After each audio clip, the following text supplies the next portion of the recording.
मैं doctor R के पुरोहित, आपका स्वागत है। पिछले व्याख्यान में हमने बजट की तैयारी के बारे में चर्चा की थी कि मंत्रिमंडल बजट तैयार करता है, विशेष करके वित्त मंत्रालय और उसमें पदस्थ वित्त मंत्री। वित्त मंत्रालय की सर्वाधिक भूमिका बजट को तैयार करने में होती है और यह प्रक्रिया बहुत लंबे समय तक चलती है और पूरी तैयारी के बाद बजट को पेश करने के लिए सुरक्षित रख लिया जाता है। और महत्वपूर्ण बात यह है कि बजट सदन में पेश करने के पहले लीक आउट नहीं होना चाहिए, डिस्क्लोज नहीं होना चाहिए, तो बहुत ही अधिक गोपनीयता बरती जाती है। तो बजट जो लोग एक्चुअली तैयार करते हैं लास्ट मोमेंट में, समझिए कि फरवरी महीने में अंतिम संस्करण पर मंत्रिमंडल में स्वीकृति मिल जाती है। इसके बाद उसको अंतिम रूप में तैयार करना, मतलब कि मुद्रित करना, फिर उसकी कॉपी तैयार करना, ये सब चीजें लगभग 15 से 20 दिन तक चलती हैं और इस अवधि में बहुत ज्यादा गोपनीयता बरती जाती है। यदि सदन में बजट पेश करने के पहले बजट लीक आउट हो गया, पेपर में प्रकाशित हो गया या किसी भी प्रकार से प्रकाशित हो गया, तो इसे संसद की मानहानि समझा जाता है, संसद के विशेषाधिकार का हनन माना जाता है और वित्त मंत्री को त्याग पत्र देना पड़ता है। तो अब बजट वित्त मंत्री के नेतृत्व में पूरी तरह से बनकर तैयार संसद की बैठक होती है। उस संसद की बैठक में अब 1 फरवरी को वित्त मंत्री अपना बजट लोकसभा में पेश करता है। पहले यह तिथि 28 फरवरी या 29 फरवरी की हुआ करती थी, अब इसे 1 फरवरी कर दिया गया है ताकि सदन को उस पर विस्तार से चर्चा करने का अवसर मिल सके। तो अब दूसरा बिंदु पर हम आते हैं, बजट का अधिनियम। तो बजट पूरी तरह से बन गया, बजट पर राष्ट्रपति हस्ताक्षर करता है। सबसे पहला पॉइंट है राष्ट्रपति का हस्ताक्षर। राष्ट्रपति का हस्ताक्षर बजट पर पेश करने के पहले आवश्यक क्यों है? इसलिए कि राष्ट्रपति देश का पहला नागरिक है, सबसे बड़ा अधिकारी है, सर्वोच्च अधिकारी है। पूरी कार्यपालिका शक्तियां राष्ट्रपति में निहित हैं, इसलिए वह प्रथम नागरिक होने के नाते, देश का मुखिया होने के नाते वह उस पर हस्ताक्षर करता है। न केवल बजट अपितु जितने भी वित्त संबंधी विधेयक होते हैं, कोई भी वित्त संबंधी विधेयक, धन संबंधी विधेयक संसद में, लोकसभा में तब तक पेश नहीं किया जा सकता जब तक कि उस पर राष्ट्रपति के हस्ताक्षर न हो जाए। और कोई भी मांग, धन की मांग, खर्च करने की मांग, आय करने की मांग राष्ट्रपति के नाम से सदन में की जाती है, इसलिए राष्ट्रपति का हस्ताक्षर उस पर अनिवार्य है। यह सही है कि राष्ट्रपति उस पर हस्ताक्षर करने से मना नहीं कर सकता, वह हस्ताक्षर कर देता है, लेकिन हस्ताक्षर जरूरी है। दूसरा, वित्त मंत्री द्वारा लोकसभा में बजट प्रस्तुति, भाषण, प्रतियां वितरित। इसके बाद दूसरे नंबर पर आता है कि 1 फरवरी को वित्त मंत्री लोकसभा में बजट पेश करता है। अब यहां पर फिर प्रश्न उठता है, लोकसभा में बजट सबसे पहले पेश क्यों होता है? क्योंकि लोकसभा में जनता के द्वारा निर्वाचित प्रतिनिधि बैठते हैं और देश की संपूर्ण वित्त व्यवस्था पर, देश के समस्त कोष पर जनता का अधिकार माना जाता है। और चूंकि जनता के प्रतिनिधि लोकसभा में बैठते हैं, इसलिए दुनिया के सभी देशों में जहां कहीं भी प्रजातांत्रिक व्यवस्था है, लोकसभा में या प्रथम सदन में सबसे पहले बजट पेश किया जाता है। तो 1 फरवरी को वित्त मंत्री बजट पेश करता है लोकसभा में, सदस्यों को प्रतियां वितरित कर दी जाती हैं और राज्यसभा में भी बजट की प्रतियां सभी सदस्यों को बांट दी जाती हैं। वित्त मंत्री बजट भाषण देता है, उसका बजट भाषण लगभग 2 घंटे तक चलता है। इसमें पूरी पिछले वर्ष की वित्तीय गतिविधियां, वर्तमान वर्ष की गतिविधियां और इस आधार पर फिर अगले साल का बजट, इन सभी चीजों पर सरकार की वित्तीय नीति इसके अंतर्गत प्रकाशित की जाती हैं और वित्त मंत्री इसको बजट भाषण में सम्मिलित करता है। तीसरा, बजट पर सामान्य चर्चा। इसके कुछ दिनों के बाद बजट पर सामान्य चर्चा के लिए स्पीकर निर्धारित करता है। इसके कुछ दिनों के बाद वह घोषित करता है कि अमुक दिन से बजट पर सामान्य चर्चा होगी। तो प्रायः 1 दिन, 2 दिन, 3 दिन बजट पर सामान्य चर्चा होती है। सरकारी पक्ष के लोग बजट की खूब तारीफ करेंगे, प्रशंसा करेंगे, बहुत अच्छा बजट है बोलेंगे, जन उपकारी बजट कहेंगे, और विरोधी दल के तरफ उसी अनुपात में उसकी आलोचना करेंगे और कहेंगे कि बजट बिल्कुल बेकार है, दिशाहीन है, कोई मतलब नहीं है। इस प्रकार से आलोचना, प्रत्यालोचना और ये सब चलता है और अंत में वित्त मंत्री उस वाद विवाद का जवाब देता है। इसके बाद अनुदान मांगों पर चर्चा। बजट में 2 भाग होते हैं, एक आय भाग, दूसरा व्यय भाग। तो आय भाग पर चर्चा बाद में होती है, व्यय भाग पर चर्चा पहले होती है, क्योंकि सरकार को व्यय करने की अनुमति 1 अप्रैल के पहले चाहिए। इसलिए पहले व्यय भाग पर चर्चा हो जाए, मतलब कि खर्च करने की अनुमति सरकार को मिल जाए संसद से, तब जाकर के आय पर आराम से चर्चा होती है। तो बजट के व्यय भाग पर सबसे पहले चर्चा होती है। उसमें क्या करते हैं,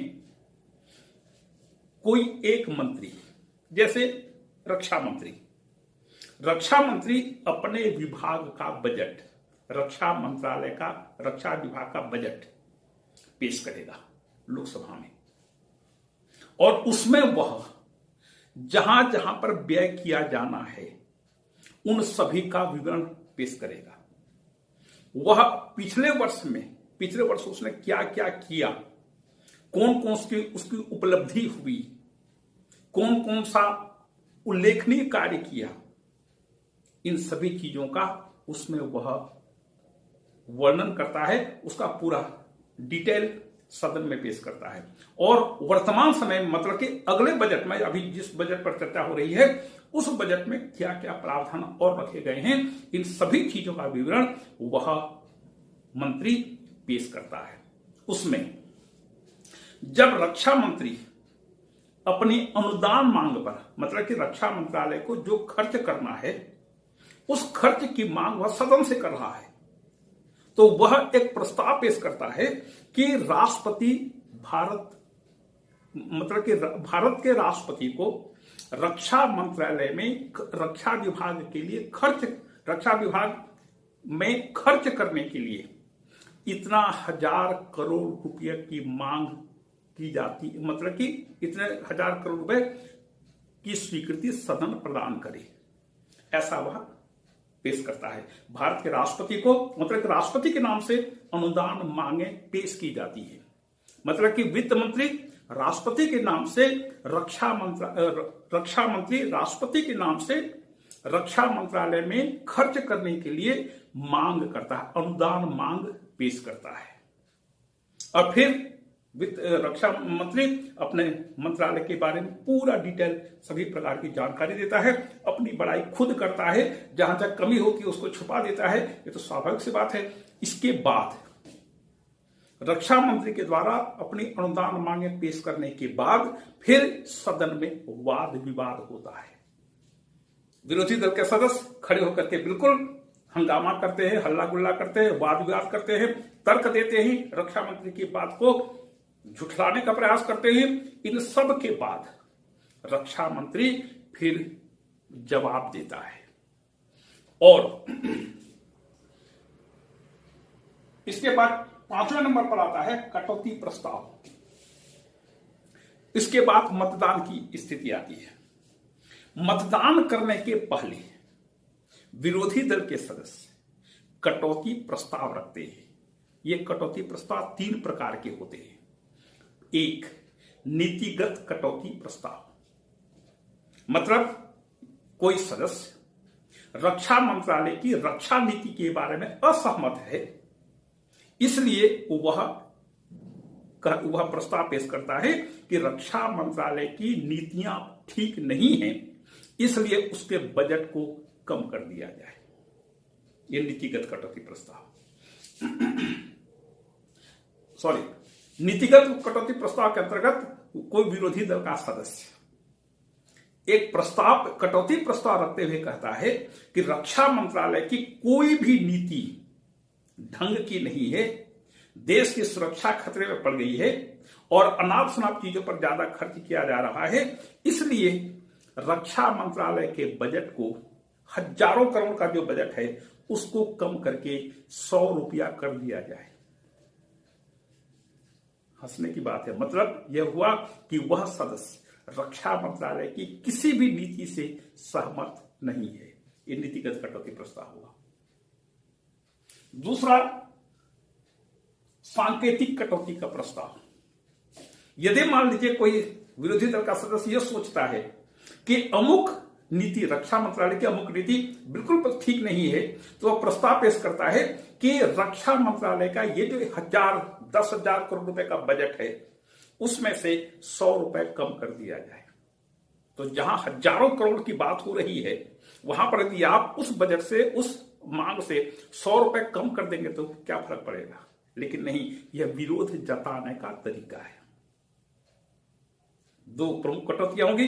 तीसरा है मितव्ययिता कटौती, कि सदस्य, विरोधी दल का सदस्य एक प्रस्ताव पेश कर सकते हैं कि रक्षा मंत्रालय में बहुत ज्यादा खर्च किया जा रहा है, उसको थोड़ा सा कम किया जाए। तो ये 3 प्रकार के कटौती प्रस्ताव मतदान के पहले रखे जाते हैं। इन कटौती प्रस्ताव पर मतदान होता है। मतदान में स्वाभाविक है, सत्तारूढ़ दल का बहुमत होता है। लोकसभा में ऐसे समस्त कटौती प्रस्ताव अस्वीकृत हो जाते हैं। यदि कटौती प्रस्ताव स्वीकृत हो गया तो मतलब यदि लोकसभा कटौती प्रस्ताव को पास कर देती है, मतलब इसे मंत्रिमंडल के विरुद्ध अविश्वास प्रस्ताव माना जाता है। संसदीय शासन में एक महत्वपूर्ण बात यह है कि संसदीय शासन में, लोकसभा में कोई भी मंत्री कैसा भी प्रस्ताव रखे, विधेयक रखे, कुछ भी रखे, उसको पास होना अनिवार्य है। क्यों? क्योंकि सरकार का बहुमत लोकसभा में हमेशा बना रहता है। जब तक लोकसभा में सरकार, मतलब मंत्रिमंडल का बहुमत है, तब तक वही प्रस्ताव, वही विधेयक, वही चीज पास होगा जिसे मंत्रिमंडल चाहेगा, क्योंकि उसके पास बहुमत है। तो कोई भी कटौती प्रस्ताव पारित नहीं होता। ठीक, ये तो रक्षा मंत्रालय की बात हो गई। इसी प्रकार से गृह मंत्री भी अपने विभाग की अनुदान मांगों को रखेगा, वित्त मंत्री रखेगा, विदेश मंत्री रखेगा, रेल मंत्री रखेगा। जितने मंत्री हैं, नियम यह कहता है कि जितने भी प्रमुख मंत्रालय हैं, सभी विभाग के मंत्री किसी प्रकार से अनुदान मांगे रखेंगे। लेकिन भारत बहुत बड़ा देश है, समय कम रहता है, इसलिए 4-5 मंत्री ही, जो प्रमुख विभाग हैं, गृह, रक्षा, विदेश, वित्त, रेल, ये मंत्री ही पूरा डिटेल में अपने अनुदान मांग को रखते हैं। बाकी पर सामान्य से चर्चा होकर के उन सबको सम्मिलित कर लिया जाता है। ये हुआ अनुदान मांगों पर चर्चा। इसके बाद इसमें एक महत्वपूर्ण बात और है कि विरोधी दल के सदस्य अनुदान मांगों में कटौती का प्रस्ताव तो रख सकते हैं, लेकिन अनुदान मांगों पर वृद्धि का प्रस्ताव नहीं रख सकते। मतलब कि मान लीजिए रक्षा मंत्री 10,000 करोड़, बहुत कम हो गया, 50 लाख करोड़ की मांग कर रहा है अपने रक्षा विभाग के लिए अगले वर्ष के लिए। मान लीजिए रक्षा मंत्री 50 लाख करोड़ की मांग कर रहा है, तो विरोधी दल के सदस्य 50 लाख करोड़ की राशि में कम करने का, मतलब कटौती करने का प्रस्ताव रख सकते हैं, लेकिन 50 को 55 या 60 लाख करोड़ रुपए करने का प्रस्ताव नहीं रख सकते। क्यों? इसके पीछे तर्क यह है कि जिस राशि की मांग मंत्रिमंडल ने नहीं की है, उस राशि के लिए मंत्रिमंडल को जबरदस्ती उत्तरदायी नहीं ठहराया जा सकता। जैसे पुत्र ने पिता से कहा कि मुझे दिल्ली जाना है, ये काम है। पिता ने कहा बेटा तुमको कितना पैसे चाहिए? उसने कहा 10,000 रुपये चाहिए। पिताजी ने उसको 12,000 रुपये दे दिया, जा। तो विवेक कहता है, तर्क कहता है कि 10,000 रुपये की उसने मांग की थी, तो वह बेटा अपने पिता के प्रति 10,000 रुपये के हिसाब, 10,000 रुपये का हिसाब देने के लिए बाध्य है। 2,000 रुपये जो उसको जबरदस्ती दिया गया उसके लिए बेटा जिम्मेदार नहीं हो सकता। तर्क की बात है। भाई हमने तो 10,000 की मांग की थी, आपने 12,000 दिया, अब हमारी मर्जी, हमने कुछ भी खर्चा कर लिया। तो यहां पर भी वही तर्क है कि मंत्रिमंडल जिस राशि की मांग नहीं करता, जबरदस्ती उसे दे करके उस राशि के खर्च के लिए आप उसको जिम्मेदार नहीं मान सकते। तो यहां पर 2, 3, 4 चीजें महत्वपूर्ण हो गई। सबसे पहले राष्ट्रपति का हस्ताक्षर अनिवार्य है। दूसरी चीज, लोकसभा में बजट पेश करने के पहले वह लीक आउट नहीं होना चाहिए। तीसरी चीज, कटौती प्रस्ताव रखे जाते हैं। फिर कटौती प्रस्ताव रखे जा सकते हैं, लेकिन अनुदान मांग में वृद्धि का प्रस्ताव नहीं रखा जा सकता। ये सामान्य सी जानकारी हुई।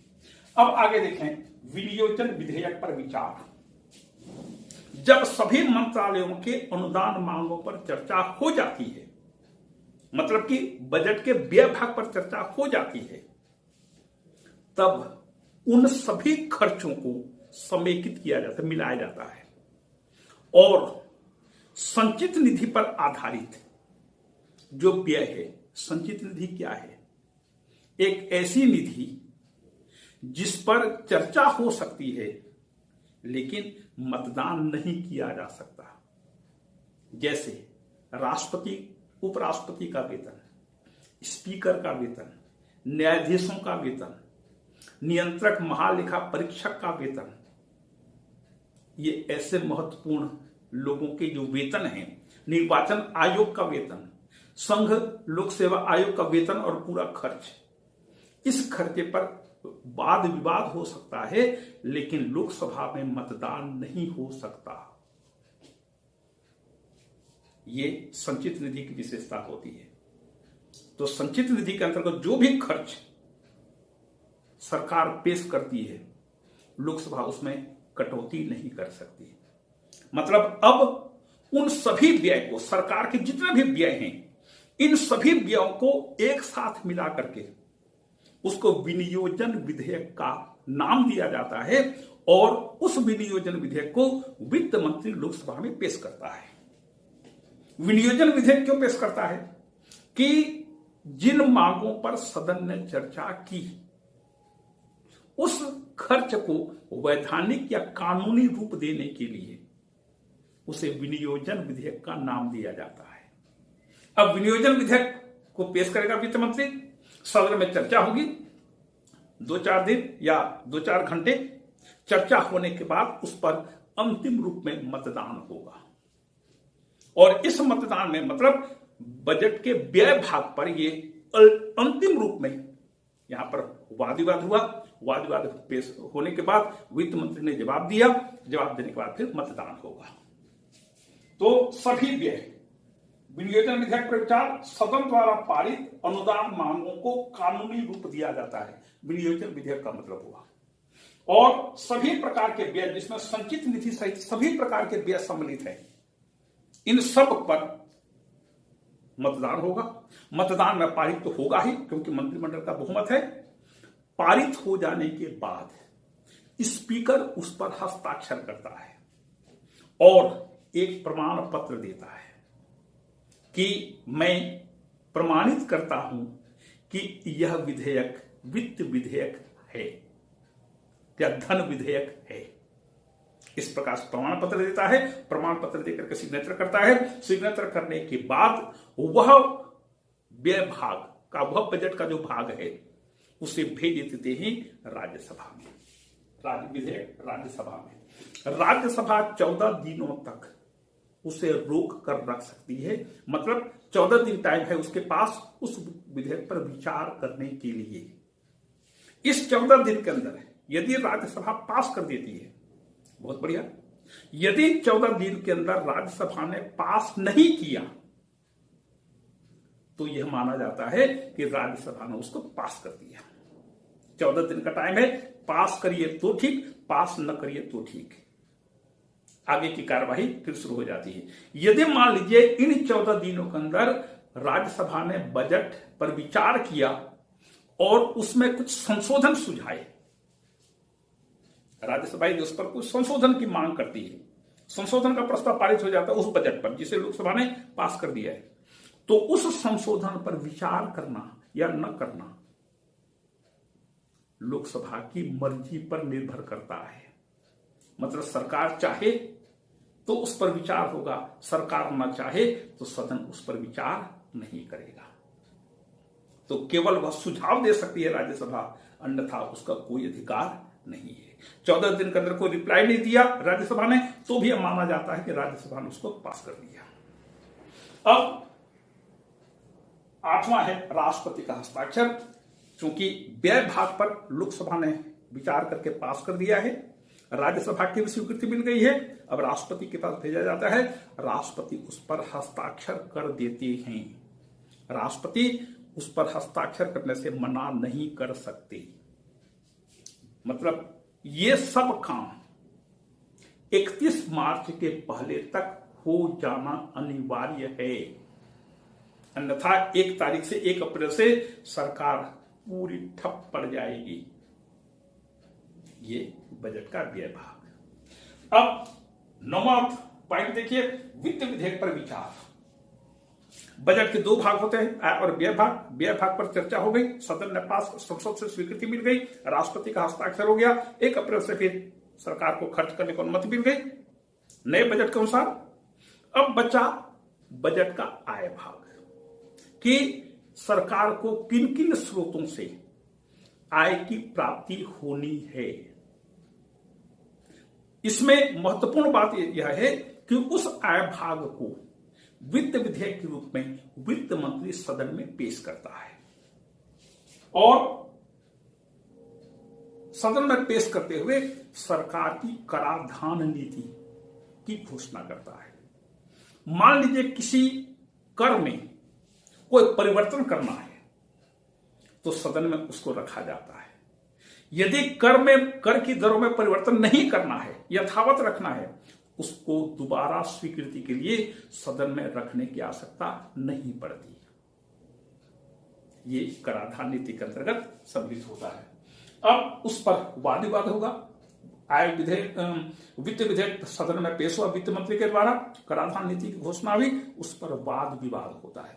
वाद विवाद हो जाने के बाद उस विधेयक को सदन की एक समिति, जिसे सेलेक्ट कमेटी कहते हैं, सेलेक्ट कमेटी का मतलब यह है कि उसमें कुछ प्रमुख सदस्य होते हैं और वह सदन में पेश किए गए महत्वपूर्ण विधेयकों पर विचार करके अपनी रिपोर्ट देता है। तो यह प्रवर समिति के पास भेजा जाता है। प्रवर समिति उस पर विचार करती है, 2, 3, 4 दिन, 6 दिन, जो भी आवश्यक जानकारी हो, जानकारी एकत्र करती है। जानकारी एकत्र करने के बाद अपना रिपोर्ट बनाती है। रिपोर्ट सदन में पेश होता है और सदन में पेश होने के बाद उस पर दोबारा वाद विवाद होता है। वाद विवाद हुआ, वित्त मंत्री फिर वहां पर उसका जवाब देगा। जवाब देने के बाद फिर उस पर मतदान होगा। क्योंकि आय भाग है, सरकार को आय की प्राप्ति केवल करों से होती है, तो कर कहां से लेना है, किस दर से लेना है। पिछले साल जो करों का रेट था वही रेट बना रहेगा या उसमें परिवर्तन होगा। यदि बना रहेगा तो पेश करने की आवश्यकता नहीं है। यदि उसमें परिवर्तन करना है, कम या अधिक करना है, उस पर सदन में चर्चा होगी, पेश होगा। तो इस प्रकार से सभी प्रकार से विचार के बाद, बहस होने के बाद फिर उस पर मतदान होता है। मतदान के पहले संशोधन प्रस्ताव भी विरोधी दल के सदस्यों के द्वारा रखा जा सकता है, लेकिन संशोधन प्रस्ताव पारित नहीं होगा क्योंकि मंत्रिमंडल का सदन में बहुमत है। उस पर सदन में मतदान होगा। मतदान होने के बाद पास होगा स्पीकर उस पर सिग्नेचर करेंगे और वित्त विधेयक होने का प्रमाण देगा। तो बजट के आय भाग पर भी प्रमाण पत्र चाहिए स्पीकर का, व्यय भाग पर भी स्पीकर का प्रमाण पत्र चाहिए। इसके बाद विधेयक को राज्यसभा में भेजा जाता है, वही 14 दिन। यदि राज्यसभा ने पास किया तो ठीक, नहीं किया तो ठीक, लोकसभा उस पर विचार करे या न करे, उसकी मर्जी है। राज्यसभा 14 दिनों तक रुक करके वह अपने विचार रख सकती है, लेकिन कुछ परिवर्तन नहीं कर सकती। इसके बाद अगला स्टेप आता है राष्ट्रपति का हस्ताक्षर। राष्ट्रपति के पास वह वित्त विधेयक भेजा जाता है, राष्ट्रपति उस पर सिग्नेचर कर देते हैं। राष्ट्रपति हस्ताक्षर करने से मना नहीं कर सकते। ये हुआ बजट को पारित करने की विधि, बजट का अधिनियम ये हो गया। अब तीसरे नंबर पर आता है बजट का क्रियान्वयन। बजट पास हो गया अगले साल का, और अगले साल मतलब 1 अप्रैल से जो शुरू होने वाला वित्त वर्ष, उसके खर्चे के लिए सरकार को स्वीकृति मिल गई। अब उस बजट के प्रावधानों का क्रियान्वयन, 2 भाग आय और व्यय। तो जब व्यय भाग पर वित्त मंत्रालय उसको देखता है, तो जिन जिन विभागों को, मंत्रालयों को जितना पैसा बजट में स्वीकृत किया गया है, वो उतनी राशि उन विभागों को आवंटित कर देता है। जैसे रक्षा मंत्रालय के बारे में चर्चा हुई, 50 लाख करोड़ रुपया रक्षा मंत्रालय को बांट दिया, दे दिया, हैंडओवर कर दिया और कहा कि आप 50 लाख करोड़ रुपए की राशि को बजट के प्रावधान के अनुसार खर्च करिए। इसी प्रकार से वित्त मंत्रालय, गृह मंत्रालय, रेलवे मंत्रालय, तमाम मंत्रालयों को उसी बजट के प्रावधान के अनुरूप वित्त मंत्रालय बजट आवंटित करता है। एक दूसरा आय भाग पर भी है। आय भाग पर चर्चा कैसे होगी? आय भाग पर उसका क्रियान्वयन कैसे होगा? सरकार धन का संग्रह करेगी, धन का संग्रह करारोपण के माध्यम से, और कर निर्धारण करके उसकी वसूली करेगी। भारत में कर वसूली का एक बहुत बढ़िया पैटर्न या सिस्टम भारत में है, जिसे चालान पद्धति कहते हैं। जैसे आप को भी राशि सरकार के खजाने में जमा करना चाहते हैं तो आप चालान भरते हैं। चालान एक फॉर्म होता है, उस चालान में अलग अलग मद होते हैं, उस मद के अनुसार आप राशि पटाते हैं। वह राशि आप बैंक में जाकर के जमा करते हैं और बैंक में जैसे ही वो राशि जमा होती है, सीधे वो खजाने में ट्रांसफर हो जाती है। तो ये इस प्रकार से आय प्राप्त करना, अलग अलग संगठनों से, अलग अलग क्रियाकलापों से कहां पर हमको कितना टैक्स लेना है, ये तमाम चीजें वित्त मंत्रालय निर्धारित करता है। फिर उसी दर से करों की वसूली हो जाती है। और भारत में जो चालान पद्धति है, चालान के माध्यम से आप कोषालय में पैसा जमा करते हैं, और कोषालय के समस्त कार्यों के लिए स्टेट बैंक ऑफ इंडिया को ऑथोराइज्ड किया गया है। और भी कुछ 2-3 और बैंक हैं जहां पर कि कोषालय से संबद्ध इनको किया गया है। इन कोषालयों में, इन बैंकों के माध्यम से कोषालय में जितने पैसा जमा होती है, इन सब का पूरा रिकॉर्ड रखा जाता है। तो ये धन का संग्रह हो गया, कर निर्धारण हो गया, उसकी वसूली शुरू हो गई। इसके बाद धन की अभिरक्षा, धन की अभिरक्षा भी तो होनी चाहिए। तो अभिरक्षा कैसे होगी? इसके लिए कोषालय पद्धति है, ट्रेजरी सिस्टम। भारत में ट्रेजरी होता है, इंग्लैंड में एक्सचेकर होता है। तो कोषालय पद्धति के अंतर्गत बैंक अटैच होते हैं, बैंकों में पैसा जमा होता है। कोषालय में कोई कोषालय नाम का कोई एक संस्था या कोई संगठन नहीं होता, कोषालय अधिकारी होता है और वह उस कोष के लिए पूरी तरह से जिम्मेदार होता है। हर जिले में एक कोषालय अधिकारी होता है, हर उप जिले में या तहसील में भी एक कोषालय अधिकारी होता है। कोषालय अधिकारी क्या करता है कि उसकी स्वीकृति के बिना, उसके हस्ताक्षर के बिना कोई राशि न तो आहरित की जा सकती है, मतलब विड्रा की जा सकती है, और न ही कोई खर्च किया जा सकता है। मतलब कि उसका सिस्टम इस प्रकार से है कि बैंकों में इतना पैसा जमा है कोषालय के नाम से, तो कोषालय का अधिकारी उस पर अपना हस्ताक्षर करके उस कोष से राशि निकालने की अनुमति देता है। इसके लिए पैटर्न क्या है उसको थोड़ा सा देखिए। जैसे मान लीजिए किसी महाविद्यालय को फर्नीचर खरीदने के लिए 10 लाख रुपए स्वीकृत किया गया, तो कॉलेज में प्राचार्य होते हैं, प्राचार्य 10 लाख रुपए के फर्नीचर खरीदने के लिए वो कोटेशन बुलाएंगे या पेपर में विज्ञापन देंगे। पेपर में विज्ञापन आजकल तो ऑनलाइन भी होने लगा है, उसमें ये होगा कि 10 लाख रुपए का फर्नीचर, ये इसमें आइटम होंगे, इस प्रकार के फर्नीचर का डिटेल होगा, इतने की हमको खरीदी करनी है। जो भी इच्छुक व्यक्ति हैं जो सप्लाई करने में सक्षम है, ऐसे व्यक्ति अपना भाव पत्र पेश करें। तो भाव पत्र आया, टाइम देते हैं इतना 15 दिन 20 दिन महीना भर।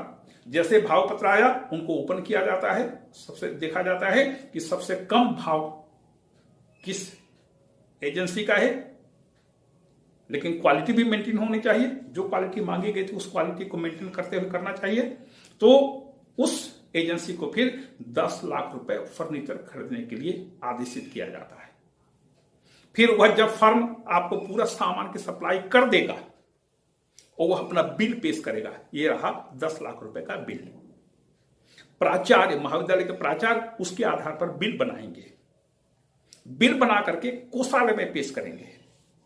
कोषालय अधिकारी 2 चीज देखता है कि प्राचार्य ने जिस कार्य के लिए पैसे की मांग की है, जैसे फर्नीचर के लिए प्राचार्य ने कोषालय से जिस कार्य के लिए पैसे की मांग की है, उस पैसे की स्वीकृति, उस कार्य की स्वीकृति बजट में है या नहीं है? ओके। नंबर 2, जिस अधिकारी ने हस्ताक्षर करके कोषालय को बिल भेजा है, वह अधिकारी उस बिल पर हस्ताक्षर करने के लिए अधिकृत है या नहीं है?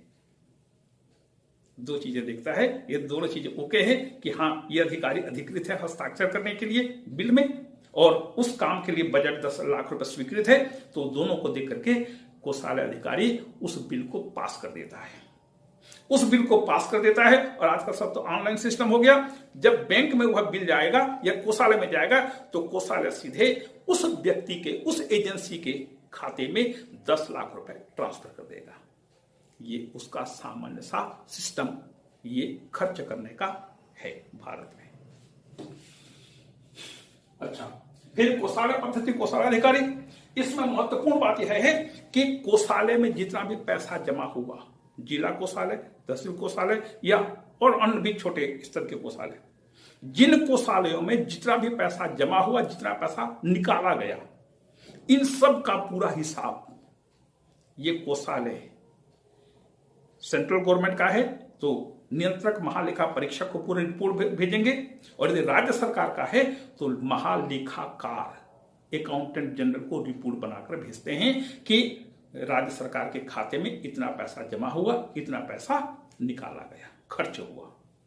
पूरा हर हफ्ते या हर 15 दिन में ये अपनी रिपोर्ट भेजते रहते हैं नियमित रूप से, ताकि एक एक पैसे का यहां पर हिसाब रखा जा सके। क्योंकि पैसे की बात है, एक नया पैसा भी इधर उधर कोई गड़बड़ नहीं होना चाहिए। इसके बाद धन का संवितरण। धन का संवितरण के अंतर्गत बजट के अंतर्गत जो राशि जिस विभाग को आवंटित है बजट के अनुसार, उतनी राशि उन विभागों को दे दिया जाता है, और वो विभाग उन कार्यों के लिए इस प्रकार से पैसा खर्चा करते हैं। जैसे मान लीजिए शिक्षा मंत्रालय ने, राज्य के शिक्षा मंत्रालय ने 10 लाख रुपए, या बहुत कम हो गया, मान लीजिए 20 लाख रुपए पुस्तक खरीदने के लिए तय करता है। बजट में प्रावधान रखता है कि अगले वर्ष में हम 20 लाख रुपए की पुस्तक खरीदेंगे। तो वो 20 लाख रुपए विभिन्न महाविद्यालयों को, किसी को 2000, किसी को 50,000, किसी को 20,000, किसी को 40,000, किसी को 60,000, किसी को 1 लाख, इस प्रकार से उन महाविद्यालयों को उतनी राशि का बजट आवंटित करते हैं कि इन महाविद्यालयों को इतनी राशि पुस्तक खरीदने के लिए, लाइब्रेरी के लिए पुस्तक खरीदने के लिए आवंटित की जाती है। ये महाविद्यालय फिर अपनी आवश्यकता के अनुसार पुस्तकों की लिस्ट बनाते हैं और उसके बाद पुस्तक खरीदते हैं, एजेंसियों को उसी प्रकार से टेंडर वगैरह बना करके बुला करके खरीदते हैं और खरीदने के बाद फिर बिल बना करके ट्रेजरी में भेजते हैं। ट्रेजरी से पास होने के बाद वो राशि अमुक पुस्तक विक्रेता के खाते में पहुंच जाता है। ये है बजट का आय, व्यय और उसका क्रियान्वयन। अब चौथे नंबर पर आता है लोक वित्त पर संसद का नियंत्रण। ये बहुत जरूरी चीज है कि संसद के द्वारा जो भी बजट पास किया गया उस पर संसद का नियंत्रण भी होना चाहिए। तो संसद की दो समितियां हैं। एक समिति को कहते हैं लोक लेखा समिति, पब्लिक अकाउंट्स कमेटी। इसमें 22 सदस्य होते हैं। 15 सदस्य लोकसभा के होते हैं, 7 सदस्य राज्यसभा के होते हैं। ये 15 सदस्य अनुपातिक प्रतिनिधित्व प्रणाली के एकल संक्रमणी मत पद्धति से चुने जाते हैं। मतलब कि विभिन्न दलों के सदस्य इसमें चुने जाते हैं। महत्वपूर्ण बात यह है कि इसका सदस्य कोई भी मंत्री नहीं बन सकता, कोई भी मंत्री इसका सदस्य नहीं बन सकता। और लोक लेखा समिति का जो अध्यक्ष होता है वह विरोधी दल का ही होता है। सत्तारूढ़ दल का या सरकारी दल का, बहुमत दल का नहीं हो सकता, क्योंकि विरोधी दल का नेता होगा तो निश्चित रूप से अच्छी तरह से जांचेगा, परखेगा, सभी खर्चों की जांच करेगा, उसके बाद अपनी रिपोर्ट देगा। वैसे यहां पर बहुमत दल का ही बहुमत होता है, सरकारी मतलब कि सरकारी दल का ही बहुमत होता है, लेकिन मुखिया विरोधी दल का होता है। तो ये रिपोर्ट पर विचार करता है CAG। सेंट्रल गवर्नमेंट में, सेंट्रल गवर्नमेंट का कोई खर्चा है तो लोकसभा की चर्चा हो रही है तो वहां पर वहां पर नियंत्रक महालेखा परीक्षक होता है। वह रिपोर्ट बनाकर जो रिपोर्ट बनाकर राष्ट्रपति को भेजता है, राष्ट्रपति उस रिपोर्ट को लोकसभा में भेजते हैं। सदन, लोकसभा उस पर विचार करती है, सदन उस पर विचार करता है, लोकसभा उस पर विचार करती है। तो यहां पर लोक लेखा समिति है, पूरा खर्चा वित्त मंत्रालय यहां पेश करता है और उधर पे CAG की रिपोर्ट आ जाती है। इन दोनों को मिला करके लोक लेखा समिति उस पर विस्तार से विचार करके फिर अपनी रिपोर्ट सदन में पेश करती है। सदन में उस पर बहस होती है, वाद विवाद होता है, वित्त मंत्री उसका जवाब देता है। और दूसरी चीज, ये लोक लेखा समिति इस चीज को देखती है कि व्यय, जो भी व्यय किया गया है उस व्यय की स्वीकृति बजट के अंतर्गत सदन से या संसद से ली गई थी या नहीं। मान लीजिए व्यय किसी कार्य के लिए नहीं, व्यय की स्वीकृति किसी काम के लिए नहीं ली गई थी तो यह समिति उस पर आपत्ति उठाती है, फिर सदन उस पर चर्चा होती है। और दूसरा अनुमान समिति, इसमें 20 सदस्य लोकसभा के होते हैं, 10 सदस्य राज्यसभा के। यह मितव्ययिता संबंधी रिपोर्ट देती है। मितव्ययिता की मतलब कम खर्च करने की अनुशंसा करती है। यह है बजट का पूरा चैप्टर। इसके अंतर्गत हमने बजट की तैयारी देखी, बजट का अधिनियम देखा कि बजट को कैसे कानूनी रूप दिया जाता है, संसद की स्वीकृति ली जाती है, और उसके बाद फिर बजट का क्रियान्वयन देखा, बजट पर नियंत्रण देखा। इसी के साथ ये चैप्टर समाप्त हुआ। आपको धन्यवाद।